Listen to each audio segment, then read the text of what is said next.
안녕하십니까. 월간 여성 박희석입니다. 오늘은 이 강원도 친중 논란에 대해서 한번 얘기를 해보겠습니다.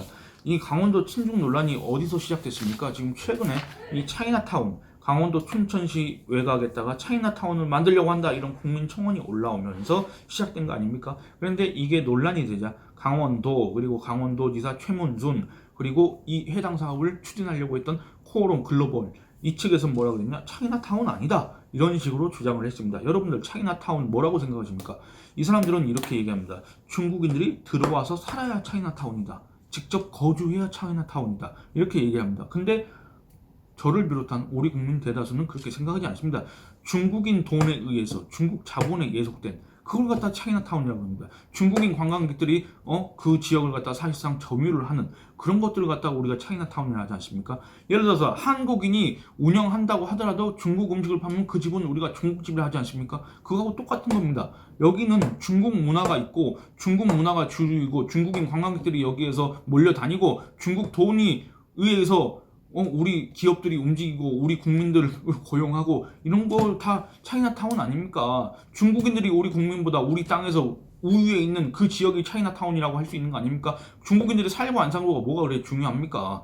어쨌든 차이나타운이든 무슨 한중 복합 문화타운이든 이거는 논란이 될 수밖에 없다. 중국 자본에 예속되는 거 아니냐, 우리가 중국의 문화 침탈을 용인하는 거 아니냐, 이런 논란, 이런 우려, 이런 것들을 갖다가 자초하는 그런 사업이라고 생각할 수밖에 없습니다. 그래서 논란이 계속됐고 결국에는 이 코오롱 글로벌이 이 사업을 전면 재검토하겠다, 이런 입장을 밝혔습니다. 26일 강원도를 통해서 밝힌 내용에 따르면 사실관계 객관성 판단과는 별개로 국민청원에 참여하신 65만 명 이상의 국민들의 마음도 살펴보지 않을 수 없다. 시간적 비용의 투입에 대한 큰 손실을 감수하고서라도 사업계획을 전면 재검토하도록 하겠다, 이렇게 밝혔습니다. 대체 중국의 전통을 왜 강원도 춘천, 홍천에다가 세우려고 하는 건지 대체 이해를 할 수가 없습니다. 민간 사업자 무슨 뭘 기대하고 뭘 바라고 이런 사업을 추진했는지 솔직히 잘 모르겠습니다.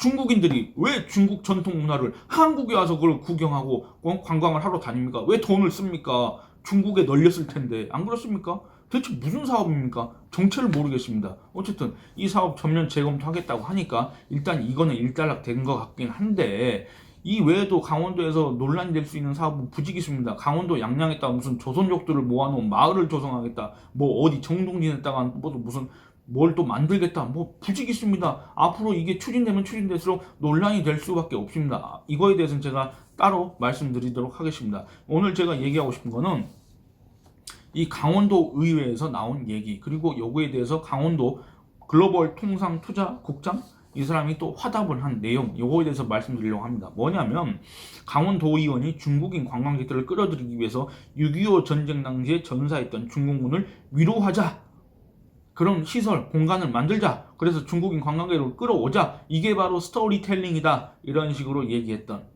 그걸 갖다 강원도 측에서 수용하고 그렇게 하겠습니다, 이렇게 했던 그 내용을 갖다 말씀드리려고 합니다. 2020년 12월 2일 강원도의회 예산결산특별위원회 그 회의에서 강원도의원, 더불어민주당 소속입니다. 이 사람이 뭐라 그랬냐면 6.25 전쟁에 참전해 전사했던 중공군들을 가리켜서 안쓰러운 영혼이다, 잘 이뤄야 된다, 이런 식으로 발언을 했다는 겁니다. 그 회의록 내용을 한번 살펴보도록 하겠습니다.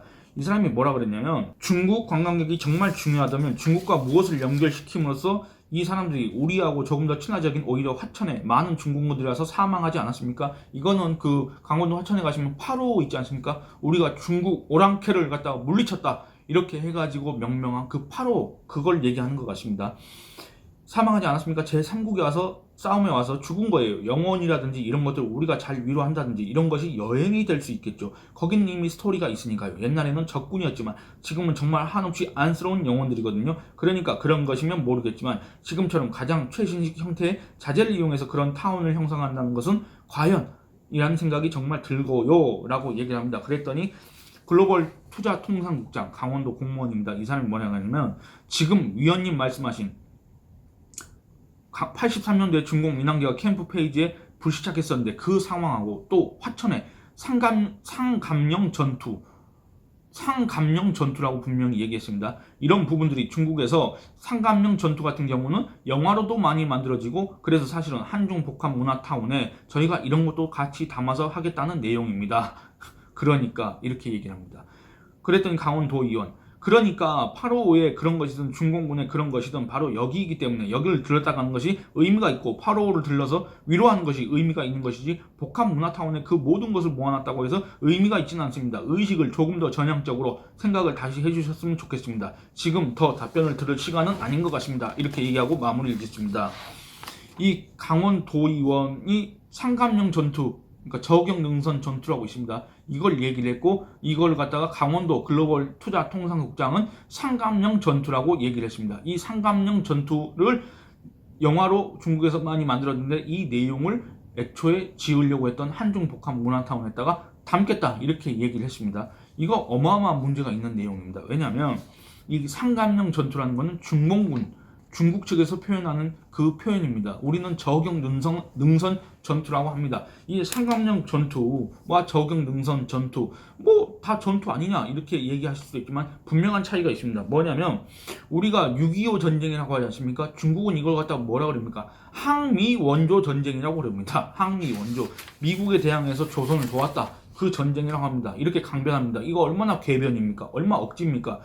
우리는 반국가단체 북한의 침략을 받았습니다. 그리고 이걸 방어하다가 미국을 비롯한 국제사회의 지원에 힘입어가지고 9.4일생으로 해갖고 국토를 수복하고 3.8선 이북으로 진격한 거 아닙니까? 그래서 통일을 목전에 둔 거 아니었습니까? 그 순간 중공군이 개입해가지고 지금의 분단 상태가 고착화 된 거 아닙니까? 우리는 어마어마한 피해자입니다. 우리가 중공군한테 얼마나 많이 당했습니까? 중국 공산당은 6.25 때 우리 국군을 죽인 원수입니다. 원수. 현재 우리 분단을 고착화시킨 원수입니다. 원흉입니다. 그런 상황에서 우리한테 사과는 절대 하지 않는, 일절하지 않는 채 항미 원조를 주장하고 있는, 운운하고 있는 그 중국한테, 그 중공군을 갖다가 우리가 상감령 전투, 중국의 표현 그대로 빌려 써가면서 8.55에다가 뭘 만들고 상감령 전투라고 하면서 또 그 내용을 갖다가 어디에다 담겠다 이런 내용을 얘기하는 게 바로 강원도의원과 강원도 공무원이라는 얘기입니다. 얼마나 황당한 얘기입니까? 이 황당한 주장에서 비롯된 이 상감령 전투 있지 않습니까? 이거 중국에서 아까 국장이 뭐 영화로도 많이 만들어진다고 했지 않습니까? 왜 영화로 많이 만들겠습니까? 이거 와 봐라 우리 중국은 옛날부터 미국에 대항해서 이렇게 싸웠다 열심히 잘 싸웠다 선전수단으로 이용하려고 이렇게 영화로도 만드는 거 아닙니까? 이걸 갖다가 대한민국 자유대한민국의 강원도 광역단체가 관광자원이라고 끌어다 붙이려고 했다는 게 얼마나 황당한 일입니까?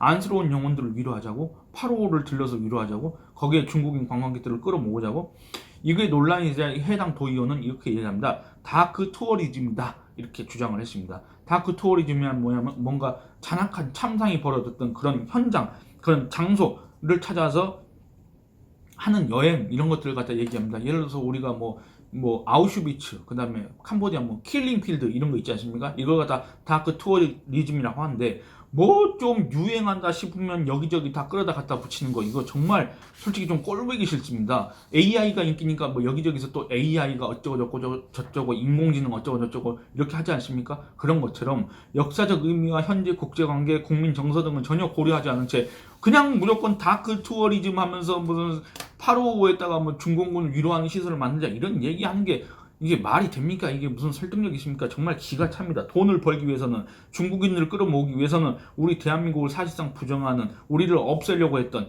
우리 통일을 가로막았던 그 중공군들 위로까지 해야 됩니까? 우리가 그 모습을 또 중국인들한테 보여줘가면서 우리가 이렇게 중국인들한테 잘 보이고 싶습니다. 이렇게 애걸해야 됩니까? 어떻게 이런 발상을 할 수가 있습니까? 근데 이런 발상이 강원도 여기에서만 일어나는 게 아니라 그 얘기입니다. 지금 전국 지자체에서 중국 자본을 끌어들여가지고 어떻게든 지자체장 치적을 한번 남겨보려고 그렇게 하는 게 너무 많습니다. 비록 지금 저기 코로나 상황 때문에 그게 잠시 보류 중단돼 있긴 하지만 그런 사업들이 너무나 많습니다. 그래서 그것들을 한번 취재해 볼 필요도 있다고 생각을 합니다. 그리고 이 논란을 보면서 예전에 그런 생각이 들었습니다. 2005년도에 파주에 한 절이 있습니다. 한 절에 이 빨치산, 전향을 하지 않은 빨치산 간첩들을 갖다가 모아놓고 뭐라고 했습니까? 통일 애국열사 묘역이라고 이렇게 비석을 갖다 세워놨습니다. 이런 거를 갖다 조성해놨다는 얘기입니다. 그때 당시에 우리 보수단체 회원들이 가서 그 비석을 갖다 부셔버렸는데 어쨌든 이런 국민 정서는 전혀 고려하지 않은 채 어떤 국격은 전혀 고려하지 않은 채 우리의 역사 이런 것들은 전혀 생각하지 않은 채 어떻게 상감령 전투라는 이 표현이 공무원 입에서 나올 수가 있고 8호에다가 중공군을 위로하는 그런 걸 만들자. 그게 스토리텔링이다. 그게 다크 투어리즘이다. 어떻게 이런 발상을 하는 사람이 강원도 의회에 또 있을 수가 있습니까? 정말 솔직히 이런 얘기를 하면 할수록 황당하기만 합니다. 앞으로 중국 자본에 기대가지고 나라는 어떻게 되든지 말든지 중국 자본의 침탈은 또 어떻게 되든지 말든지 이것과 상관없이 자기 업적을 남기려는 지자체장들의 사업, 여러분들이 바로 국민 여러분들이 이걸 갖다 견제하고 비판해야 되지 않겠습니까? 지금 이 강원도 차이나타운 이걸 갖다 중단시킨 이 힘을 빌어가지고 이걸 계기로 해서 앞으로 전국 각지에서 벌어지는 이 사업들을 막아야 되지 않겠습니까? 그런 생각을 해봅니다. 예, 오늘 이만 줄이겠습니다. 감사합니다.